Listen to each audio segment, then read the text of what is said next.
रात का सन्नाटा, सिर्फ हवा के ठंडे झोंकों की साएं साएं और दूर कहीं किसी कुत्ते के भौंकने की आवाज। दुर्गापुर की पुरानी हवेली की दीवारें जैसे फुसफुसा रही हों, मानो कोई अनकहा राज उनमें कैद हो जो अब बाहर आने को बेचैन है। एक ऐसा राज जिसकी गूंज सदियों से इस घर की हर ईंट में समाई है। तभी एक चीख ने सन्नाटे को चीर दिया। यह चीख सिर्फ गुस्से की नहीं थी, इसमें एक गहरी हताशा और अनजानी दहशत की आहट थी। मां, ये क्या जबरदस्ती है? मैं तुम्हारे कहने पर कॉलेज छोड़कर इस खंडहर में आ गई और अब तुम कह रही हो कि मुझे यहां एक हफ्ता रहना होगा। क्या मतलब है इसका? अवनी की आवाज में गुस्सा और डर दोनों थे। हवेली की हवा में एक अजीब सी घुटन थी, जैसे कोई अदृश्य शक्ति हर सांस पर पहरा दे रही हो। अवनी, जो मैं कह रही हूं, ध्यान से सुनो। मां की आवाज में एक अजीब सी गंभीरता थी जो अवनी ने पहले कभी नहीं सुनी थी। उनकी आंखें लाल थीं, जैसे उन्होंने रातों की नींद खो दी हो, और उनके चेहरे पर एक ऐसी थकान थी जो सिर्फ गहरी चिंता से आती है। कल रात तुम्हें तहखाने में जाना होगा। वहां एक छोटा मंदिर है और तुम्हें वहां पूजा करनी होगी, बिना कपड़ों के। क्या? मां, तुम्हारा दिमाग खराब हो गया है क्या? यह कैसी पागलपंथी है? अवनी के रोंगटे खड़े हो गए। यह सिर्फ अजीब नहीं था, यह भयानक था। तहखाने की बात सुनते ही उसके मन में एक अनजाना डर बैठ गया। अवनी, यह हमारी खानदान की मजबूरी है, एक सौदा जो सदियों पहले हुआ था। अगर तुमने इनकार किया, हमारी बर्बादी तय है। मां ने अवनी का हाथ कसकर पकड़ लिया। उनकी उंगलियां ठंडी और कांपती हुई थीं। उनकी आंखों में एक ऐसी दहशत थी जो अवनी को अंदर तक हिला गई। यह सौदा क्या है मां? अवनी ने फुसफुसाते हुए पूछा। उसकी आवाज गले में ही अटक गई थी। हवेली की हर परछाई अब उसे किसी डरावनी आकृति जैसी लग रही थी। हवा में एक अजीब सी गंध थी, जैसे पुरानी मिट्टी और कुछ ऐसा जो सड़ रहा हो। तहखाना, वो मंदिर, वो सिर्फ पूजा की जगह नहीं है, वो एक सौदा है खून और दौलत का, जो हमारे पूर्वजों ने किया था। मां की आवाज अब एक धीमी, डरावनी कहानी सुनाने वाले की तरह थी। एक ऐसा सौदा जिसकी कीमत हमारी पीढ़ियां चुका रही हैं, और अब तुम्हारी बारी है। फ्लैशबैक 1932, गांव दुर्गापुर। एक गरीब मजदूर था, गंगाराम। दिन रात खेतों में मेहनत करता, मगर थाली में आधा पेट खाना भी मुश्किल से मिलता। उसकी आंखों में जलन थी। क्यों अमीर लोग बिना मेहनत के महलों में जीते हैं? यह जलन धीरे धीरे एक गहरी नफरत और लालच में बदल रही थी। एक दोपहर पेड़ की छांव में बैठा वो अपने दोस्त धीरू से बोला, धीरू, ये सेठ माधव रातों रात इतना अमीर कैसे बन गया?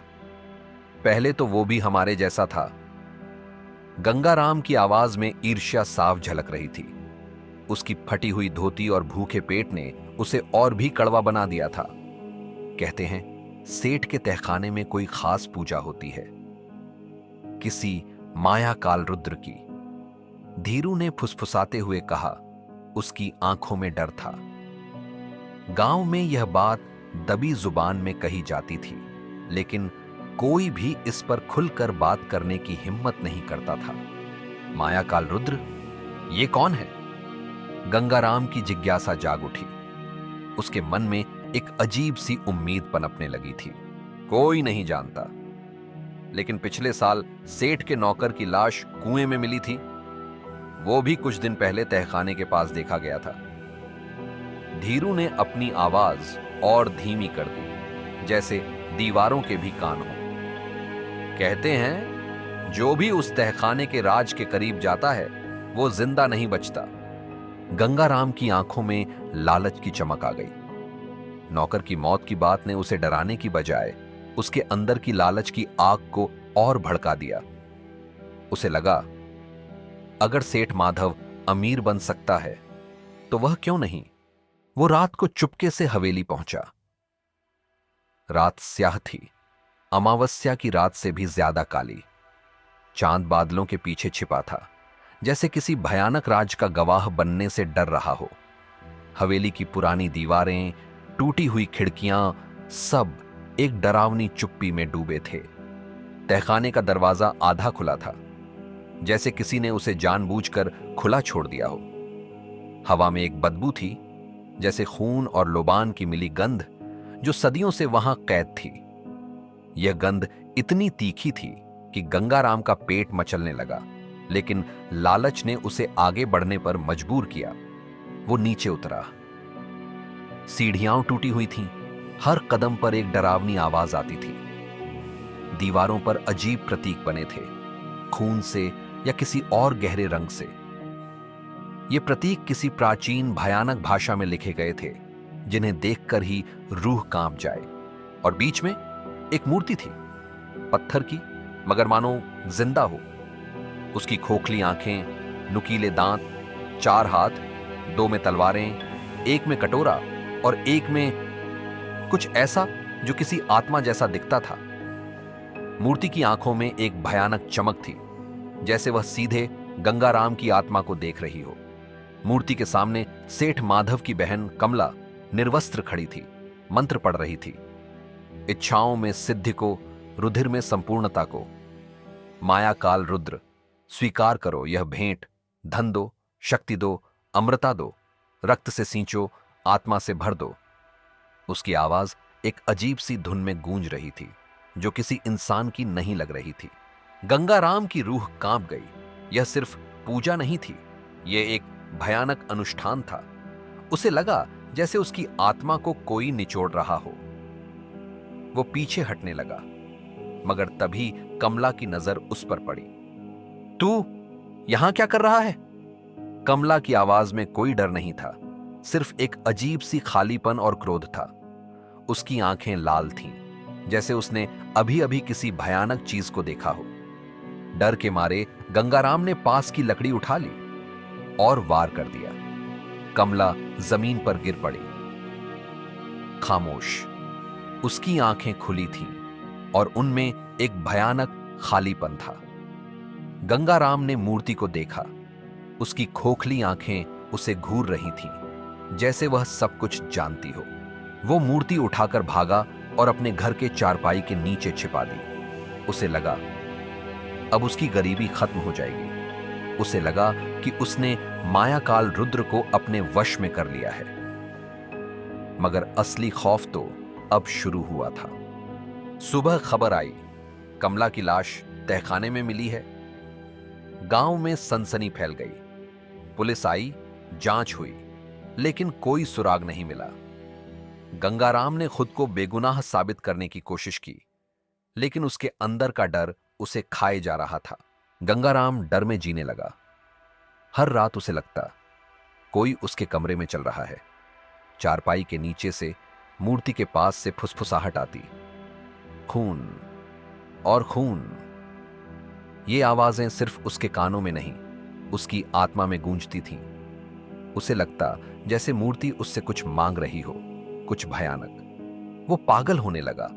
उसकी नींद उड़ गई, उसका खाना पीना छूट गया। उसकी आंखें हमेशा डरी हुई रहती थीं, जैसे वह किसी अदृश्य खतरे को देख रहा हो। उसके बच्चे उससे डरने लगे थे। एक रात वो भागा पंडित रामदास के पास। पंडित जी गांव के सबसे ज्ञानी व्यक्ति थे, जो प्राचीन ग्रंथों और रहस्यों को जानते थे। गंगाराम ने उन्हें सब कुछ बताया, अपनी चोरी, कमला की मौत और मूर्ति की भयानक फुसफुसाहट। पंडित जी, ये मूर्ति कौन है? ये क्या है? गंगाराम ने हांफते हुए पूछा। उसकी आवाज कांप रही थी। तूने उस पर हाथ लगाया? ओ पागल, वो देवता नहीं, राक्षस है। मायाकाल रुद्र। वो सौदा करता है, धन के बदले रक्त का। पंडित रामदास की आवाज में एक गहरी चेतावनी थी। सेठ माधव ने अपनी पहली संतान की बलि दी थी, इसलिए उसे अमीरी मिली। हर पीढ़ी में एक बलि, एक खून का चढ़ावा। यह सौदा सदियों से चला आ रहा है। नहीं, मैं ऐसा नहीं कर सकता, गंगाराम ने चीखते हुए कहा। उसके अंदर का इंसान अभी भी जिंदा था, जो अपने बच्चों को इस भयानक फेट से बचाना चाहता था। तो तैयार रह, तेरे बच्चों का खून खुद वो मूर्ति लेगी। पंडित जी ने अपनी आंखें बंद कर ली, जैसे वह किसी भयानक भविष्य को देख रहे हों। मायाकाल रुद्र को धोखा नहीं दिया जा सकता। उसने अपना हिस्सा मांगा है और वह उसे लेकर रहेगा। गंगाराम झोपड़ी से भागा और बाहर देखा। सेठ माधव खड़ा था। उसकी आंखों में कोई भावना नहीं थी, सिर्फ एक ठंडी क्रूर चमक थी। उसके पीछे गांव के कुछ लोग थे। उनके हाथों में लाठियां थीं। सुअर की औलाद, तूने हमारे घर का सौदा तोड़ा।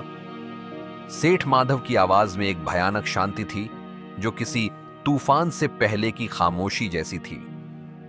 तूने हमारे कुल के अभिशाप को अपने घर ले लिया। अब तू और तेरा परिवार सब खत्म हो जाओगे। माफ कर दो सेठ जी, गंगाराम ने गिड़गिड़ाते हुए कहा। लेकिन सेठ माधव ने उसकी एक न सुनी। अगर गरीब अमीर बन जाए तो हमारे लिए काम कौन करेगा? सेठ ने चाकू निकाला और गंगाराम के पेट में घोंप दिया। उसकी चीख गांव के सन्नाटे में गूंज उठी, एक भयानक दर्दनाक चीख जो हवा में घुल गई। कहते हैं उस रात हवेली के चारों ओर राख की बारिश हुई। गंगाराम का घर जलकर राख हो गया, जैसे किसी अदृश्य आग ने उसे भस्म कर दिया हो। मगर मूर्ति कहीं नहीं मिली। वह गायब हो गई थी, जैसे कभी थी ही नहीं। वो आज भी उसी हवेली में है। कहा जाता है हर 50 साल में वो किसी कुल की लड़की को पुकारती है, उस सौदे को पूरा करने के लिए जो अधूरा रह गया था। मायाकाल रुद्र को अपना हिस्सा चाहिए और वह उसे लेकर रहेगा। और अब अवनी उसी खानदान की आखिरी बेटी है, उस भयानक सौदे की आखिरी कड़ी। तहखाना आज भी वही है, दीवारों पर वही मंत्र लिखे हैं और हवा में वही फुसफुसाहट, रुधिर, संपूर्णता, सिद्धि। अवनी की मां ने उसे बताया था कि यह अभिशाप उनके परिवार को तब से घेरे हुए है जब से गंगाराम ने मायाकाल रुद्र की मूर्ति चुराई थी। हर 50 साल में परिवार की एक बेटी को उस तहखाने में जाकर उस भयानक अनुष्ठान को पूरा करना होता है, ताकि मायाकाल रुद्र शांत रहे। अगर ऐसा नहीं किया गया तो परिवार पर भयानक विपत्तियां आती हैं और अंततः उनका वंश समाप्त हो जाता है। अवनी की मां ने अपनी बहन को खोया था, जो इस अनुष्ठान से डरकर भाग गई थी, और उसके बाद उनके परिवार पर एक के बाद एक मुसीबतें आईं। अवनी को अब समझ आ रहा था कि उसकी मां की आंखों में वह डर क्यों था। यह सिर्फ एक कहानी नहीं थी, यह उनके परिवार का भयानक सच था। रात गहरा रही थी। हवेली की हर परछाई अब उसे किसी राक्षस जैसी लग रही थी। हवा में वही पुरानी सड़ी हुई गंध और फुसफुसाहट तेज हो रही थी। अवनी को लग रहा था जैसे कोई अदृश्य शक्ति उसे तहखाने की ओर खींच रही हो। उसकी मां ने उसे एक पुरानी जंग लगी चाबी दी थी।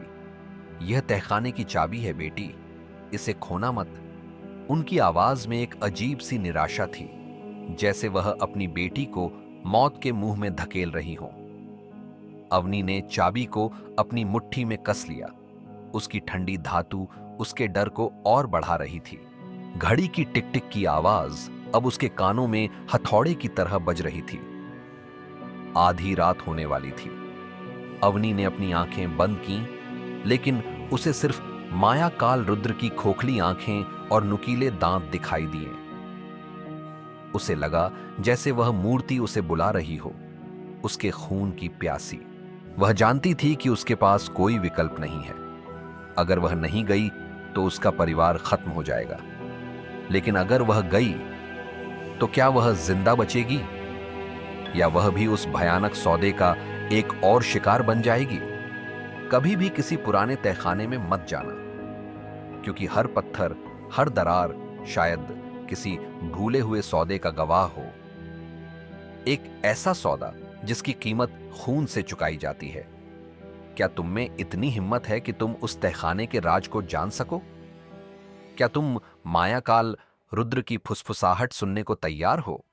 अगर हां, तो इस कहानी को अपने दोस्तों के साथ साझा करो और हमें बताओ कि तुम्हें क्या लगता है, क्या अवनी उस भयानक रात से बच पाएगी? क्या वह मायाकाल रुद्र के अभिशाप को तोड़ पाएगी, या वह भी इस खूनी विरासत का हिस्सा बन जाएगी? अपनी राय कमेंट्स में जरूर दें और इस चैनल को सब्सक्राइब करें ताकि आप ऐसी और भयानक कहानियों से रूबरू हो सकें। कौन जानता है, शायद अगली कहानी आपके घर के तहखाने की हो।